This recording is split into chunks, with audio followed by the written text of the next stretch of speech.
Good morning, everybody. Happy Tuesday morning. It's gonna be a good one. We have a great show today and a terrific guest who I'll introduce you to in a second. But before we do that, I'm Brian Nemhauser. You can find me on Twitter at Hawk Blogger, and the 2024 Seahawks draft is in the books. And now it's time to start getting to know exactly who these folks are that are going to be part of your favorite team that you're going to be getting to know as training camp, OTAs, all those things come around and roll around. And these are going to be the folks that they're the next jerseys you're going to own. They're going to be the folks that determine and represent how your city performs against every other opponent for hopefully a long time. And I want to start with one of the stories and one of the players that really grabbed my attention. He had such a great quote about the city of Seattle that just was poetic in nature. He said, it's like, I'm going to butcher the quote and I should have it in front of me, but something like, it's like God and people got together and created this city. And he said it in such a way that I was like, man, I've lived here for 25 years and I don't think anyone's described this city better than this new Seahawk. Let me welcome to the show, Mike Jerell. Mike, welcome. How you doing, man? Doing good. How you doing today? I'm doing really well. And before I get much further, do you prefer Mike or Michael? Either one's fine. I mean, I ain't gonna get mad if you call me Michael, but everybody will call me Mike. So, Mike. All right. Good to know. Good to know. Well, man, congratulations. How are you feeling? This is obviously a big time. You've been working a long time to get to this moment. yeah, I feel real good, and I'm just I'm glad that it ended the way I wanted it to happen. So I'm just excited to be a Seahawk.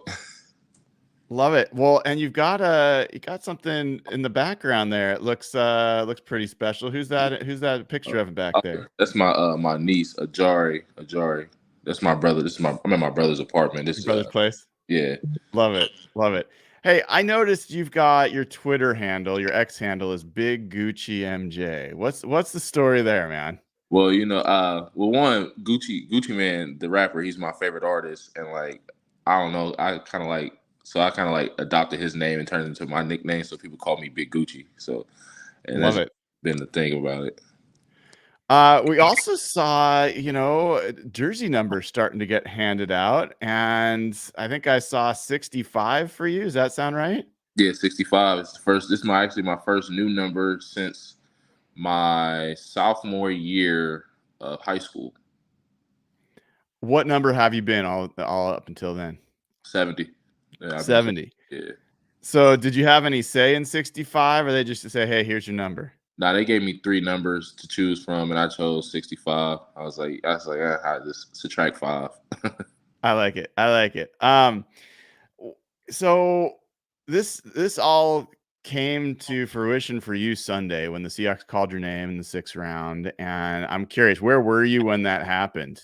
I was here when in my brother's apartment building in his like common area, like they have like to entertain guests and stuff like that. Here with my family, my brothers and my sisters, my niece, grandmother, mother and father, and a few friends, and we were just sitting here just watching the draft. It was a long day. Like my dad took a nap. He took a nap in the 5th round. The 5th round was so long. I was like, wow, this is a long round. Yeah. He took a nap, and then the 6th round got started, and my brother woke him up, and he's all right. This is what Mikey said. He might go. And we were just sitting there, just prepared for anything. Prepared for the worst and hoping for the best. Were there specific teams that you thought you had a better chance of having your name called? So when they were coming up, you're kind of sitting at the edge of your seat a little bit more? Yeah, maybe I thought maybe like Las Vegas. I thought maybe the Texans, maybe the Patriots. Like those are teams that had like a lot of heavy contact with me, and were talking to me on draft day. Calling the phone. I was talking to like the offensive line coaches, and they were really like excited about me, and it's that another like, and they were like hoping they they could land me. I mean, obviously, like within 6th or 7th, they were looking like maybe using one of their last picks on me or something like that, and they were hoping they could land me. But the Seahawks, I mean, they fell in love with me on the visit. I fell in love with the city. And I fell in love with the coaching staff, the facilities, and I'm just happy that place chose me. Like the Seahawks chose me. Well, we're happy too. Yeah, We're happy to, Mike. So what? Tell us a little bit about that visit. What was the visit like? What'd you do when you were here? Who'd you meet with? When I came on my visit, got picked up from the airport with some other prospects that came in. Went straight to the facility. Got like the things like got physicals done, things done, and then went out to dinner. Had dinner with the Coach Nugent and Coach Huff, and we were sitting there talking with the prospects and stuff that were potential draftees that were coming in, and we had a good talk with Coach Nugent. He was on my side of the table, so I had a good talk with him, and we're just sitting there picking his mind and picking his brain about like how he looked at development and like how about his time in L.A. when he was with the Chargers, and how he developed some of the players that and how he saw offensive line and his viewpoints. But yeah, that's it. Yeah, and then the scout who scouted me, Jason Barnes, I'm a fellow Indiana native. It's crazy because we kind of got a mutual connection. I kind of know his godmother, and Oh, no kidding. yeah, I know his godmother, and my brother was good friends with her daughter, so she used to come to the house and stuff, and I was like, wow, it's like everything just came full circle kind of on Saturday. Did you guys know that about each other before this whole process, or did you kind of discover that? Um, it's kind of crazy because because I remember him coming to Findlay my freshman year, and my coach used to point out like, yeah, we got the Seahawks guy, he's an Indiana guy, and this, that, and other, and I really didn't think too much of it. And then come draft week, he texted me and asked me, did I know her?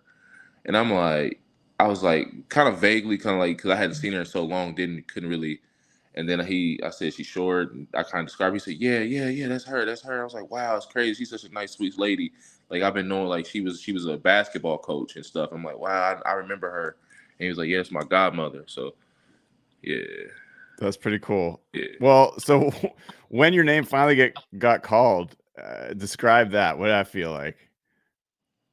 It was like I could tell by my reaction, like to see to hear the because I had just talked to a team prior, and I was like, wow, and to see like that number pop up on my phone, I was like, Seattle. I'm thinking this Coach Huff calling, just like the rest of the offensive line coaches that called me, and no, it's the GM. Like, hey, oh, we finna draft you at 12-7. I'm like, oh crap, like wow, like I was like, dang, like that's crazy. Because you just never know how much a team really like love you when you come, like how they view you. Because the NFL, the process, like teams that like coaches tell you, oh yeah, I like you, I love you, I love you, and then they don't really value you as high, and then they were kind of like keeping it like hush hush, like yeah, we like you, yeah, like kind of like nonchalant a little bit, but they really love me. So I was like, wow, this is just a shocker.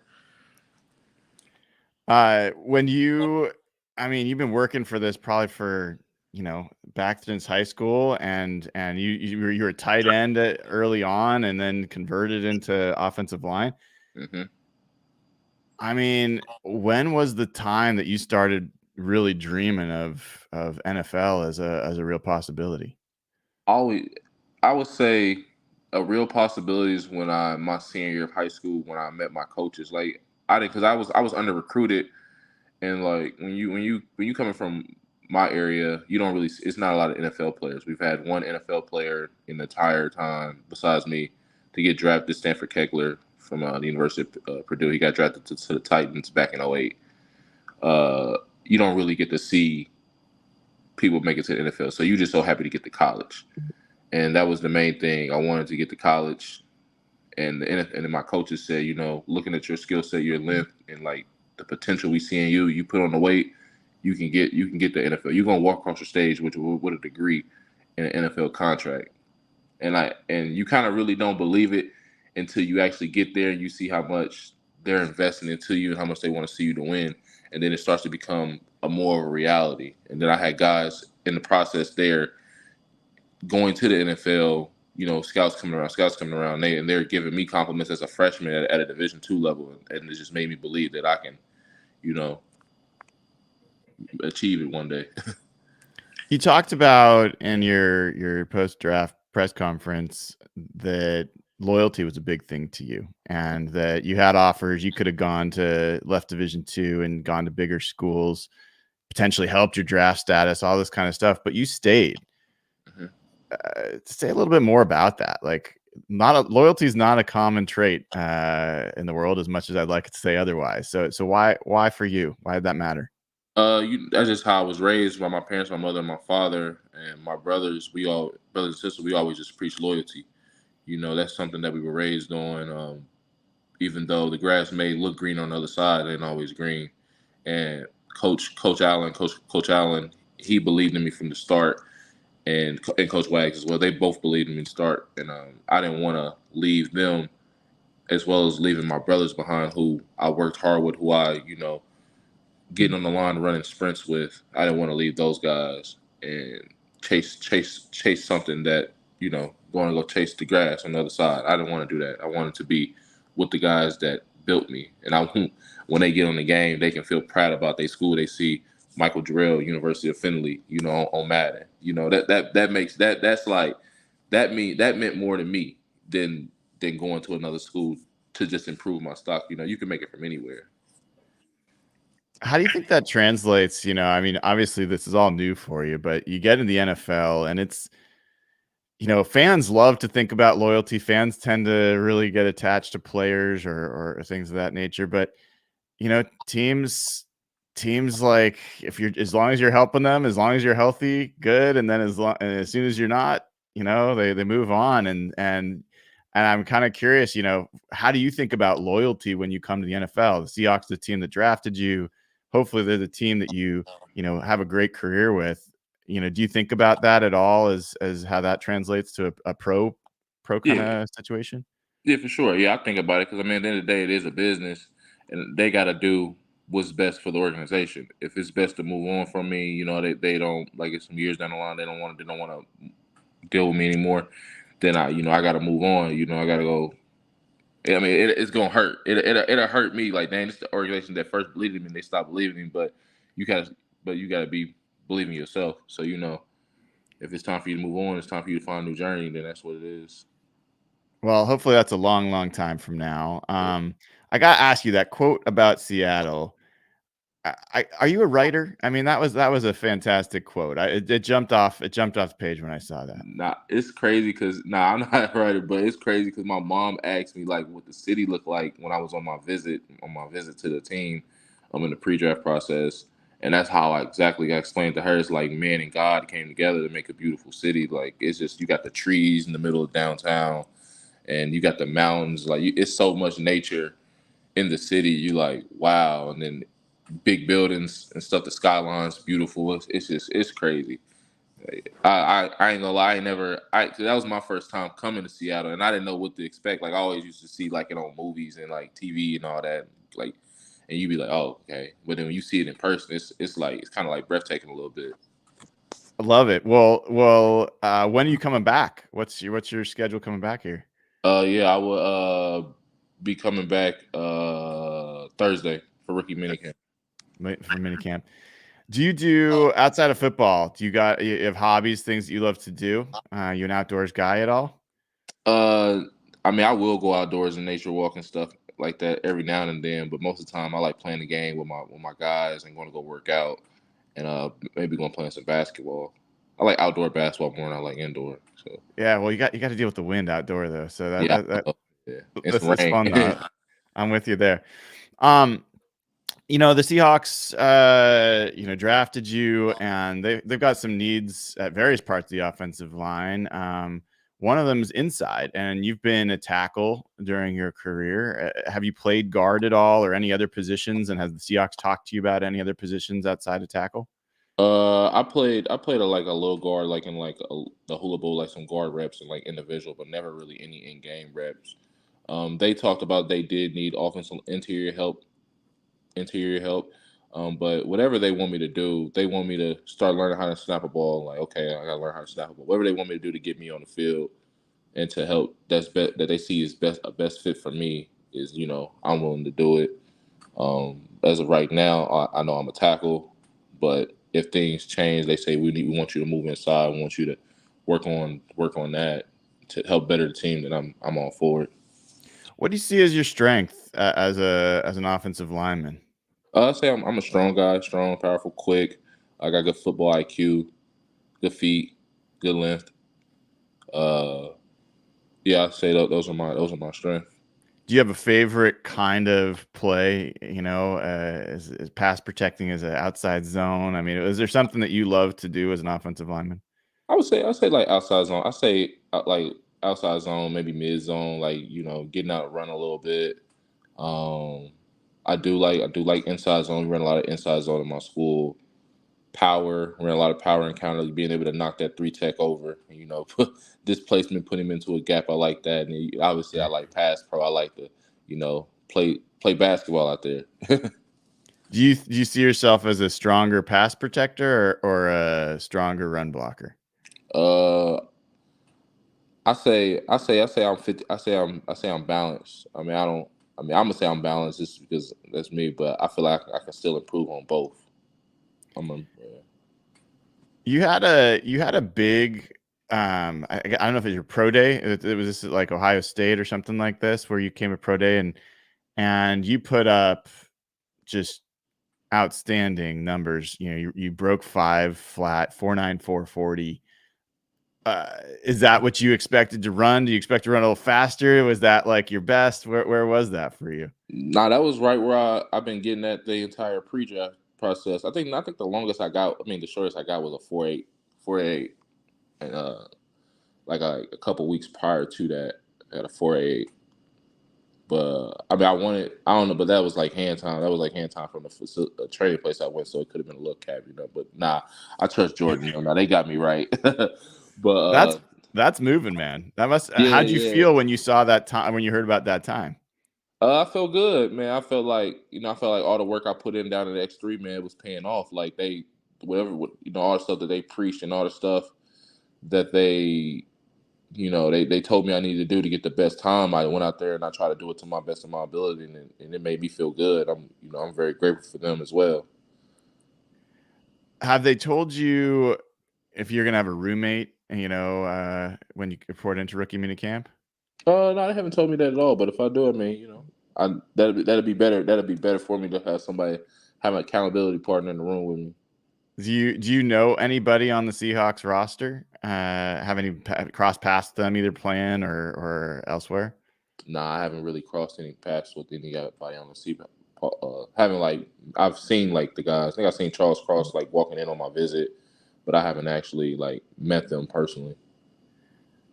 How do you kind of approach that walking into a facility where you're trying to make your name for yourself, make a spot, get on the team? You don't have a lot of connections there. What's your mindset walking into that? Just like just like they taught us in business school and my mom taught us in life. Make sure your first impression is the best impression. Go into the locker room, be respectful to your teammates. Introduce yourself and show them who you are. Show them that you're a hard worker and that you got to earn their respect. That's my mindset going in. Say a little bit. You talked about your family a bit. I'd love to hear a little bit more. Growing up in Indianapolis, what do your parents do? Like, it seemed like they've raised quite a man. So, what was it like growing up?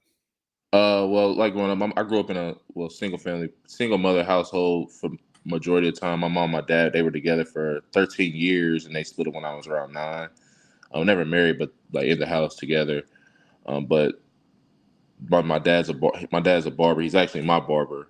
Cuts my hair on a on a weekly basis. My mom used to do hair, but she stopped. She stopped doing. She used to be a beautician, but she stopped doing hair. She now just works in like just warehouses. And my mom, she always just told us like, just to mom, and my pops just work hard. You gotta go.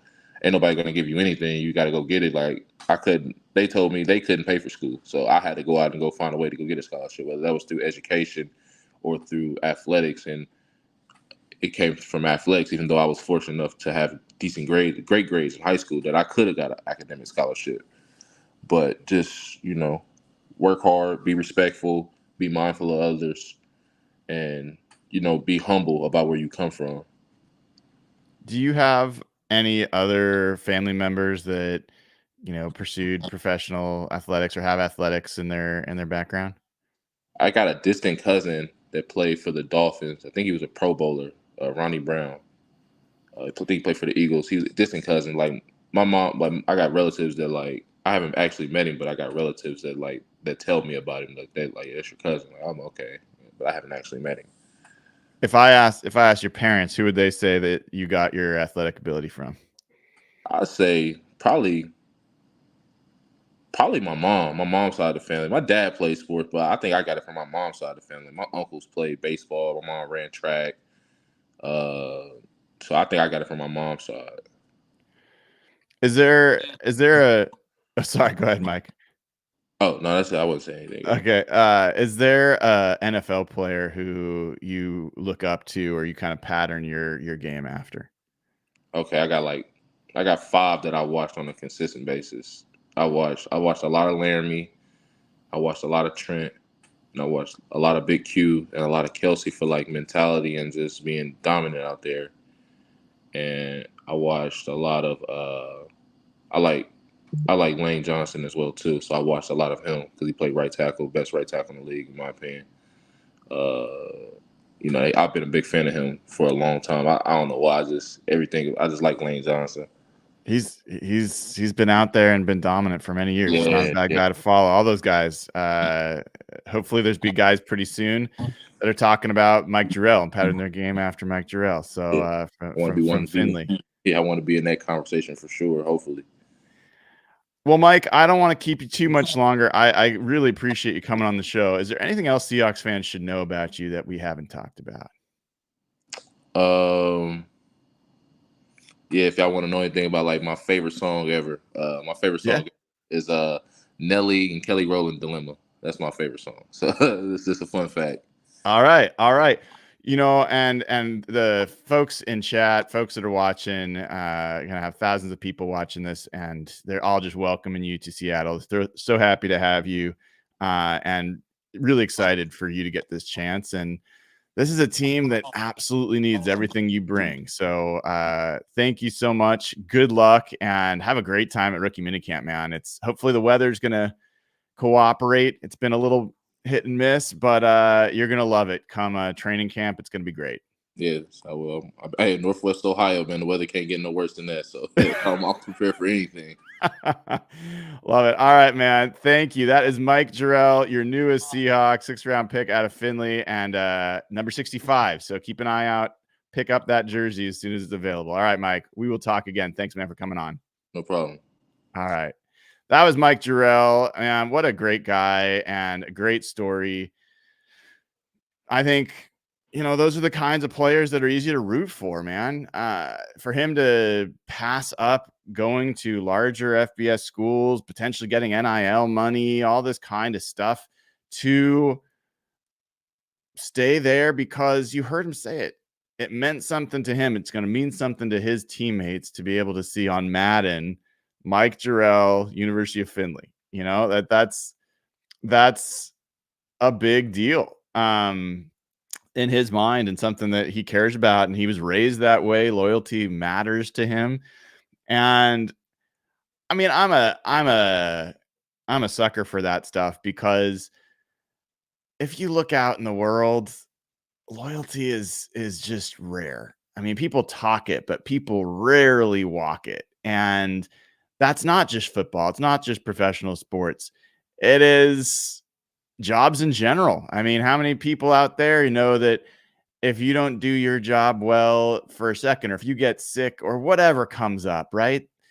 Is your company really going to stand by you, or are they going to cut bait? Can you work somewhere for 20, 30 years and then when they need to do layoffs, you're gone? I mean, that's just the reality. I think it's not even just professionally, it's personally. How many people are as loyal to you as you are to them? And so I just have a ton of respect for anybody that really shows up that way and does the uncommon thing, makes the decision that is not most clearly beneficial to them, but is beneficial to others, and actually shares some of the shine with others, easy thing for me to cheer for. So that jumped out for me. I read immediately when I saw Mike's story. I wanted to make sure we got a chance to talk to him, and I was really happy we could find this time.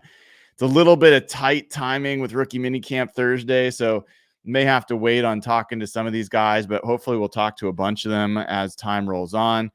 I do have a mystery guest tomorrow, and I've told you I am not going to announce who it is because I don't want it to, we'll see if it happens. We'll see if it happens. It's that good of a guest. I'm that excited about it, but I'm not going to tell you who it is until that person shows up. But tomorrow is going to be a great show as well. So make sure you tune in. But, interesting hearing from Mike. This is a guy who really, I think the reason he got drafted this year in the 6th round, this wasn't a 7th round pick, the 6th round pick. The reason he got drafted this year is he ran a 4.9 440 at 310 pounds. That is moving, man. That is really moving. That's a 98th percentile speed for a 40-yard dash, 98th percentile 10-yard split at 169. And his agility grades are pretty good. They're 55th percentile. So, and that goes with an explosion grade. His vertical leap, 32.5, is a 96th percentile vertical leap. So his explosion grades are great. His speed grades are elite. Overall, he's a 93rd percentile athlete, and he's been playing at a small school. So there's going to be a transition. This is not a guy that, you're looking to come in and start right away. But if Huff and I actually have to look up who's the other coach he was talking about. Seahawks offensive line coaches. Let's pull up the coaching staff. It was a guy from the Chargers, he said, right? Scott Huff. I'm still looking. Who was it? Well, I'm not seeing it right away, but there's another guy. Nugent, Brandon Nugent, assistant offensive line coach. So Brendan Nugent was a guy that was the offensive line coach for LA for the Chargers. So he's come and working with Huff, and they spent a lot of time with Mike Jerell, and I'm really excited about Huff because Huff has taken guys and really pushed them forward. I think that the implications there are they see the raw material they need to work with. And there are a lot of different guys the Seahawks could have taken at that point in the draft. And this was a guy that was not highly rated. This was, quote, a reach by, consensus board. But when you're getting in the 6th and 7th round, that's the kind of players that you're going to be talking about. So you pick the prospects you see something in. They see something in Jurrell. And I am curious. He played a little guard at the Hulu Bowl. And you heard him. He's willing to play anywhere. You could tell he's spent a lot of time looking at tackles, and that's his favorite players and where he spends time looking. I think we'll see how that plays out and whether they move him inside, see what he can do there, or whether they play him out. But, I think the realistic goal for anybody drafted in the 6th round or later is the practice squad. It's pretty rare to make the 53 from that point, but you want to get on the practice squad, get some development. So yeah, I see Hawks fan Matt Man on here saying that I won't even announce the guest to club level. I haven't even told. There's nobody that knows. There's very, very, very few people that know. So yeah, the guest tomorrow would be really fun if that works out. I certainly will enjoy it. And if it doesn't work out, so be it. We'll figure it out. I do have a cool guest that I'm working on as well, trying to figure out the time, but we are going to have Claude Mathis, who is the head coach down at DeSoto High School and was really credited with developing Byron Murphy. He's a guy that I wanted to talk to. I wanted to hear a little bit more about his impressions of Byron and what he's learned. And so gonna have him on here hopefully this week, but finding times that work for, guys that have jobs each day, it can be challenging. So he and I are trading messages, and hopefully we'll get him on soon as well. But yeah, I think that this was a situation where the Seahawks kind of snaked a guy from all the different teams you heard that Mike was talking to and that showed a lot of interest. I think there was a lot of teams. That wasn't like one or two teams. That was like 5 or 6 teams that had shown significant interest in Mike Jerell. And turns out that the Seahawks are the team that nabbed him. So really looking forward to that. We got big number 65 in the house. I'm curious, as we talk to chat here, we now have the Seahawks jersey numbers for the draft picks announced. And it's funny how jersey numbers have meanings for people, right? I'm gonna tell you each of the jersey numbers for the new Seahawks draft picks, and I want you to tell me which number you like the best and which number you like the worst or the least. And we're going to start with AJ Barner, number 88. Number 88. Who are the former 88s for the Seahawks? Let's see. Cade Johnson was an 88. I'm going to give you some history. I didn't know if this was possible, but I'm finding it looks like it is. So Phil Bates was an 88. Okay, who was the most recent? Cade Johnson was most recent, had it last year. Greg Olsen was an 88. Will Dissly was an 88 for a couple of years, and that's a pretty good compare. Jimmy Graham, as everybody knows, was an 88. Phil Bates, Tony Moeaki, Cam Mora was an 88. A lot of tight ends, the tight end number. Atula Mealy, throwback on the Super Bowl squad in 2005, was an 88. Ricky Prohl, some good 88s. All right, AJ Barner's 88. Christian Haynes is a 64. 64. So who's the last guy to wear 64?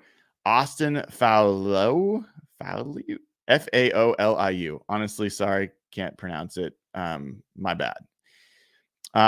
Before that, Dakota Shepley, J.R. Sweezy, maybe the most famous 64 of them. And Sweezy's a little bit of a wild man. Maybe Haynes can be that nasty. I saw a Sweezy clip on the Seahawks Legend Twitter, and it was wild. Go look at Seahawks Legends Twitter and find the J.R. Sweezy video. He looks a little different. Next one, I don't think anybody needs me to tell them what number, who's worn this number. And it might not be a number that's going to be wearable for much longer if it gets retired, but DJ James gets 29. Gets 29. That was recently Sir Roderick Thompson. John Reed had it. DJ Reed had it. Before DJ Reed, Earl Thomas. Absolutely the most famous 29 will always probably be Earl Thomas. Dwayne Harper, way back in the day, cornerback in the 80s and 90s, if you remember him, had a 29. 29 is a pretty solid number. So I think the 29 and James looks pretty good. Mike Jerell, we just talked to, 65. He wanted 70. First time that he hasn't had 70. Who is 70 for the Seahawks? I should know, but I don't. Anthony Bradford is 70. So Jurrell has to give that up. I think Jason Peters was 70 as well at some point. So 65 for Jurrell. Last person to wear it was Cedric Lattimore in 2020. Jermaine Ifedi was a 65. So let's hope Mike Jerell can put a little more something on that number than Jermaine Ifedi did. Patrick Lewis, Frank Omiel, Chris Spencer, solid 65. Edwin Bailey, the best 65 in franchise history. Old offensive lineman, really good player. Tyrese Knight is 48. Tyrese Knight's 48. And last guy to wear 48 was Christian Jones. Before that, Edmund Robinson. Before that, Steven Sullivan. Before that, Jacob Hollister. Then Nolan Freeze. Mike Morgan. Carlester Crumpler. I like that. That's a solid old reference. Not a lot of 48s that went on to have particularly impactful careers. So let's hope Mr. Knight is the person to make 48 a good number, or that he's able to find himself into a better number. Satawa Laumea. He is 63. Evan Brown was 63 last year. Austin Blythe before that. Mark Glowinski was a solid 63. Maybe one of the better ones. There's a guy back in the 70s named Nick Bebout, who I don't know because I wasn't a Seahawks fan. I was like barely alive.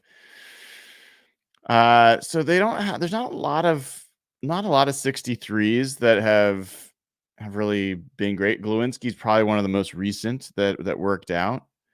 Byron Murphy is 91. Now here's the thing, folks. You know, you want to kind of rush out and get a Byron Murphy throwback, right? You want to do that. Plenipot asked, Crumpler the tight end. Yes, Carlester Crumpler was a tight end. Byron Murphy's 91. And I would he's a guy I'd love to get a jersey for, but he was 90 in college. Jaron Reed's 90 now.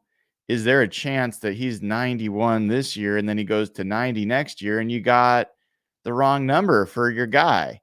I'm not a buy jersey every year kind of guy, so I don't know. I may have to wait and see on Murphy, but I like 91, although I do have some recent scar tissue around 91 because that LJ Collier comes to mind, and it was really rough seeing him wear that.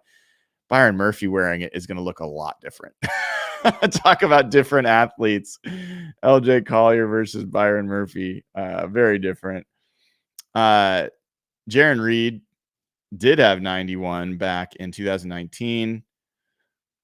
Sheldon Richardson was a 91. Cassius March was a 91. Chris Clemens, arguably the most famous 91 in Seahawks history. One of the great names for the Seahawks, it didn't turn out. They had such name talent, but it didn't work out on the field as much as Baraka Atkins back in 2008. Loved that name. Chartrick Darby. You remember Chuck Darby? I mean, that's a guy I haven't thought about for a while. He was a 91. Played back in the 2005 team. Matt LaBounty, that's a name. He didn't mount anything. He was an old Duck defensive end. So 91's got some mixed things. Chris Clemens definitely gives it a little bit of number clout. Nehemiah Pritchett is number 28. I think Pritchett in 28 is a pretty sweet looking jersey. And the most recent to wear is Kelvin Joseph and Caillou Blue Kelly. Justin Coleman was, I think, a pretty solid 28 for a lot of his time here. Ugo Amadi was a 28. Marcus Burley. People forget Marcus Burley. He was a solid pickup for the Seahawks at nickel. He was 28. Walt Thurmond. I think Walt Thurmond's probably my favorite 28 in the recent era. But there's two other 28s. And yes, people have already picked up on one of them. Michael Boulware was a good, solid 28 back during the Super Bowl run in 2004 to 2006.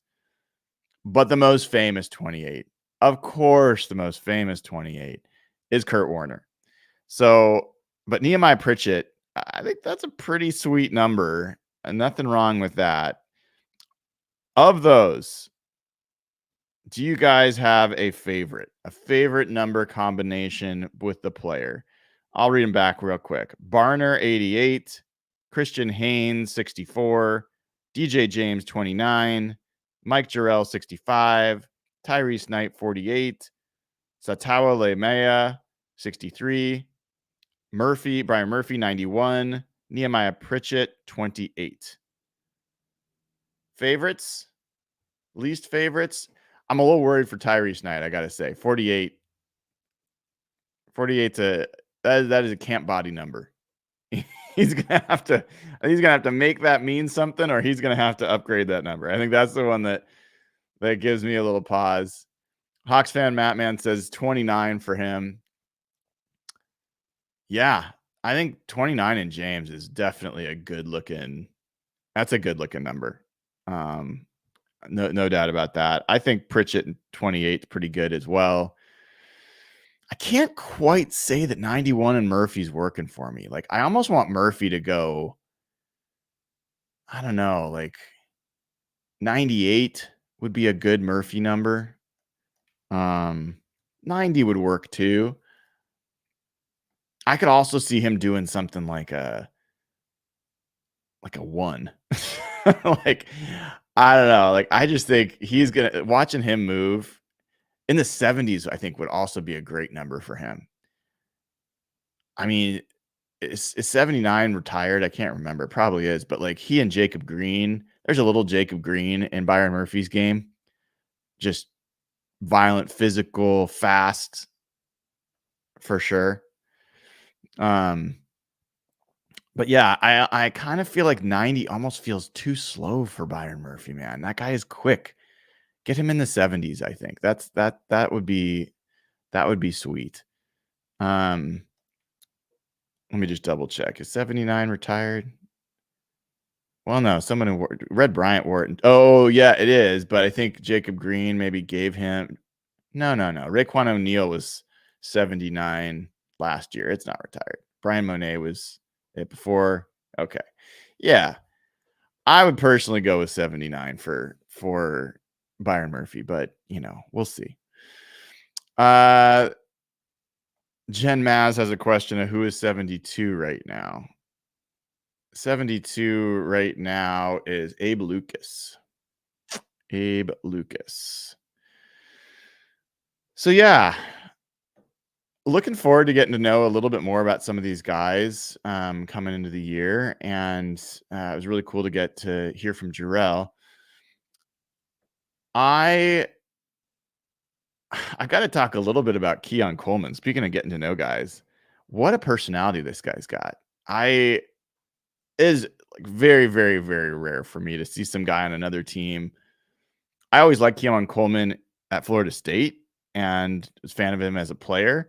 I had no idea he's the character he is, man. He's gold. Like, there's something about somebody. He's not trying to be anything. He's just him, and he's hilarious. And I'd love to have that kind of personality around my team. And all the video coming out about him is just one after the other is fantastic. So if you haven't picked up any of the Keon Coleman video, you should definitely take a look at that. A couple other things I'll just share out here that I thought are of interest. I shared this on Twitter. We'll get into some people's grades of the Seahawks and their draft. Everyone's got different points of view. This Bengals fan site, Gridiron Grading, they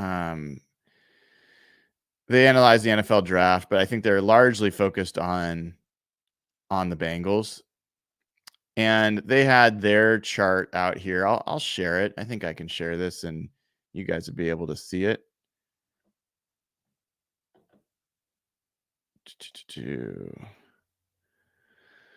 Let's see.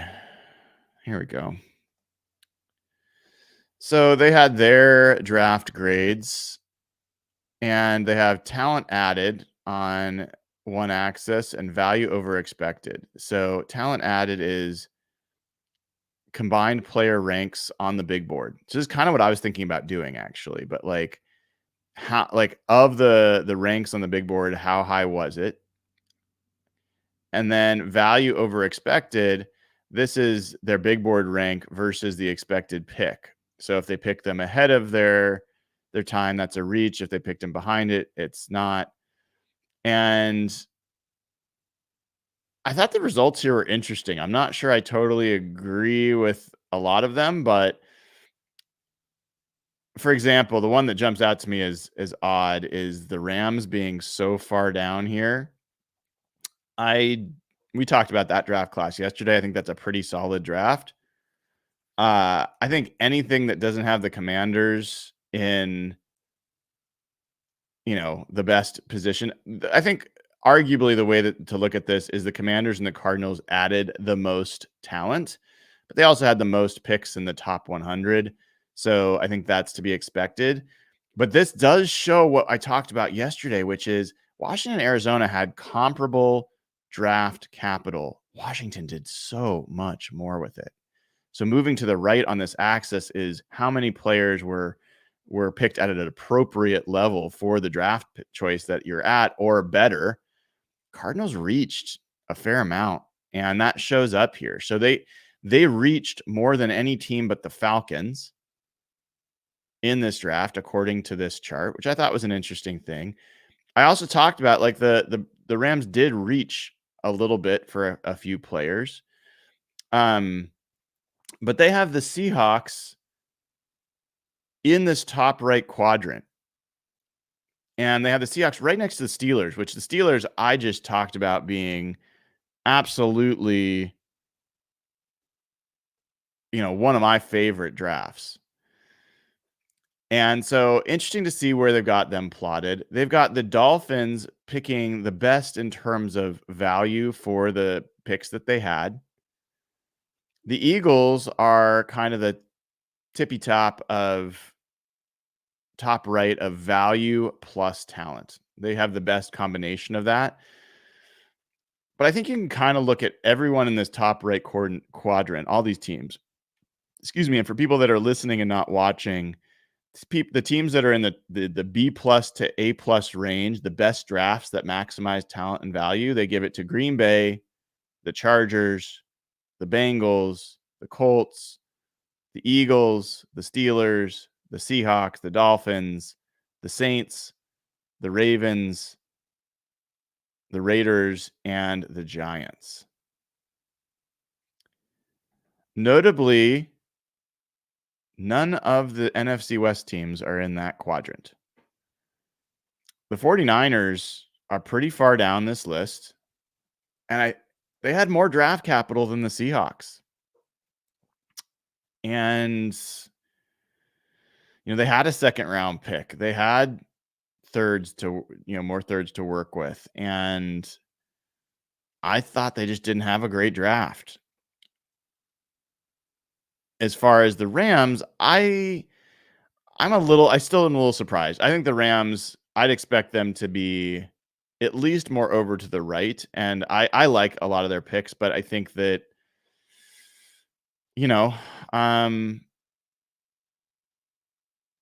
I have to check myself on it and see if maybe I'm missing some things that stand out differently to me here. But what's interesting is if you look at the NFC, we talked about this yesterday, but the Eagles, the Seahawks,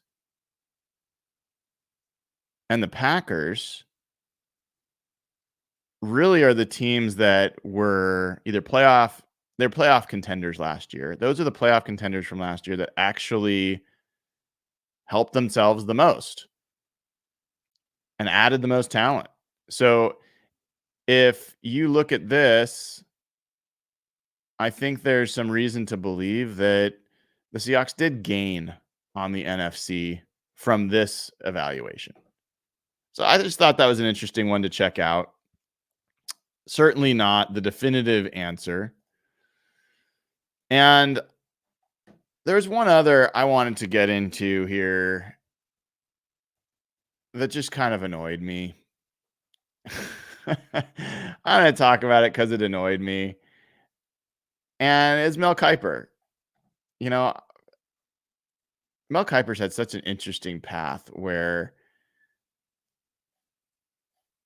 he was just kind of a joke. And then eventually, I think he's been lauded by media members. Like people at ESPN talk about him in really high regard. And I respect the fact that he kind of created this industry. Like he was definitely a founding part of this industry of draft analysts that are not football guys.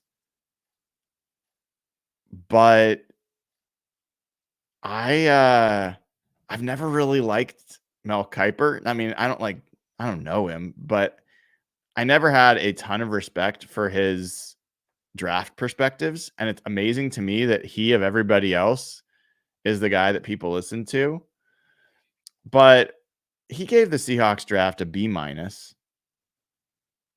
And he talks about that his mock drafts for the Seahawks had gotten boring because he just kept giving them Troy Fautanu.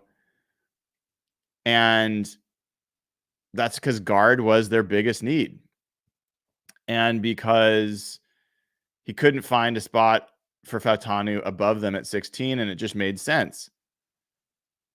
And so he's like, John Schneider passed on Fautanu and selected, Byron Murphy to shore up the run defense.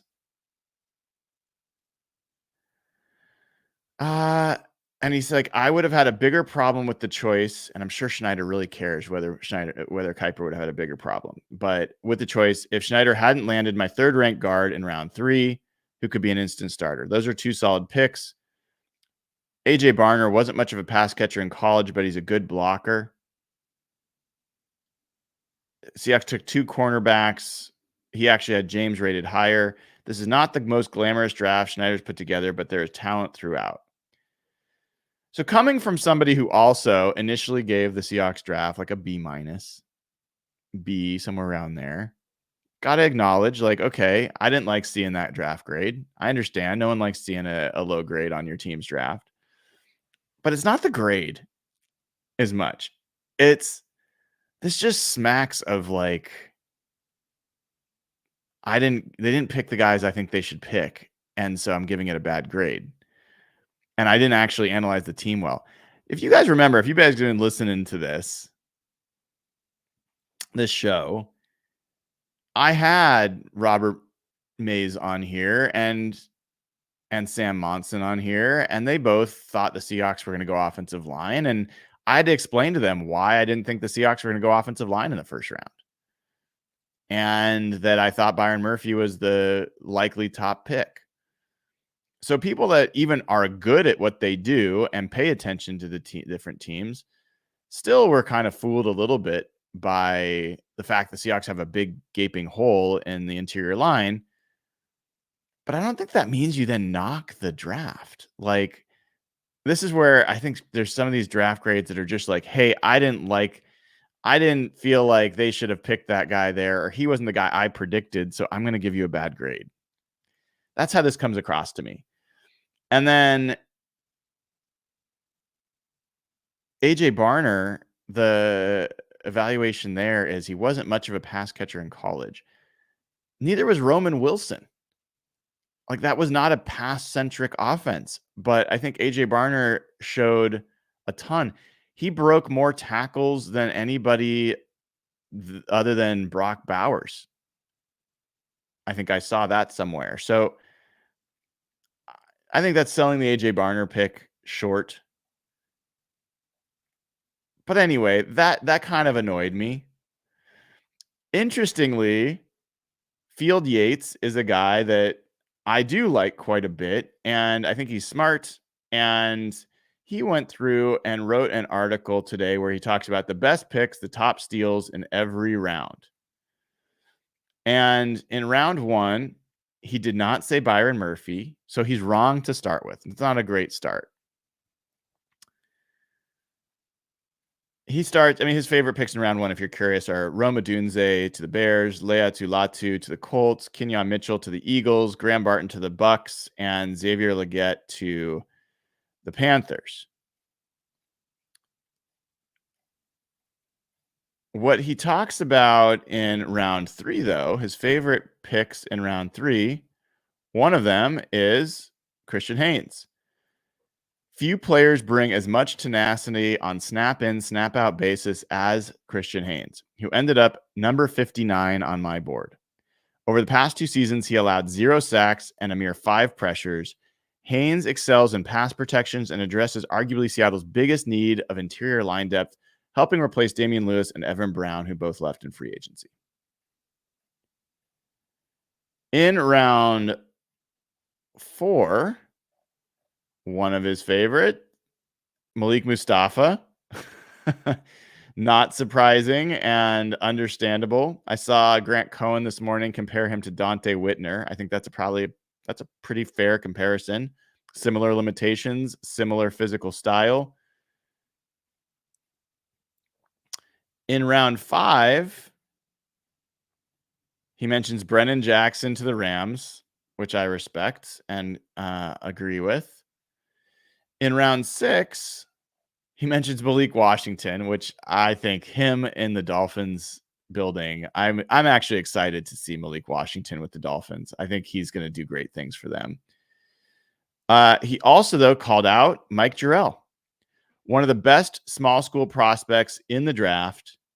Finley's Jurrell was a savvy day 3 upside swing by Seattle. He has a basketball background, and you can see he has explosive physical traits on tape. Exactly what you want to see from a prospect who played at a lower level. Jurrell consistently overwhelms opposing players. So I thought those were some good call outs from Mr. Yates. And I didn't go through all the others. I think there's a number of other guys. He calls out Michael Barrett to Carolina in the 7th round. There's a lot of these guys that I'm in agreement with Mr. Yates about. Jaden Hicks in the 4th round, and so on.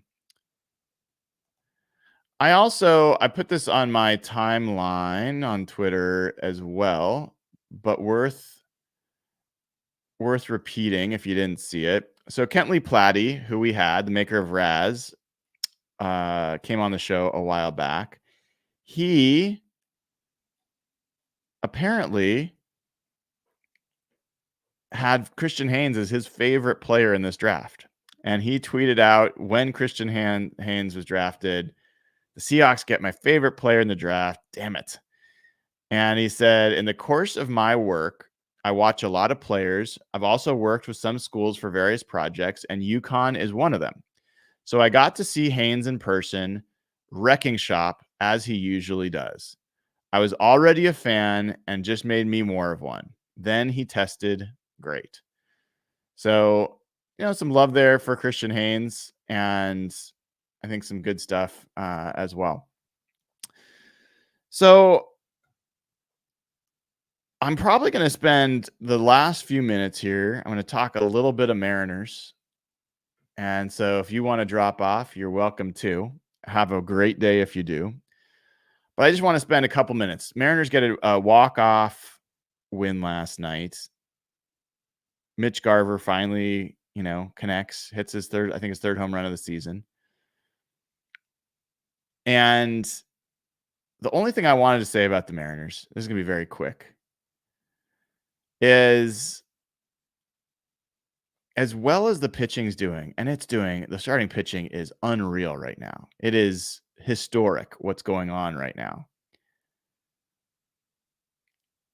It's not sustainable, man. Like, you can't have a starting pitching staff that has a 1.5 ERA and be 12-5. Like, that's great.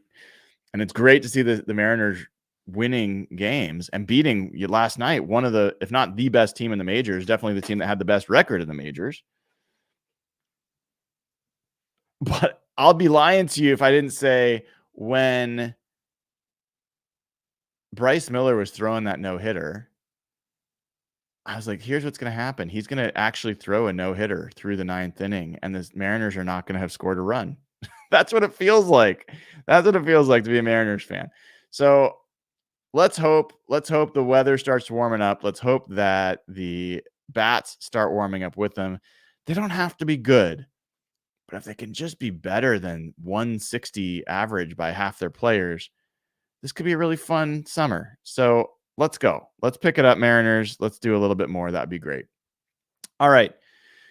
I will have more for all of you tomorrow.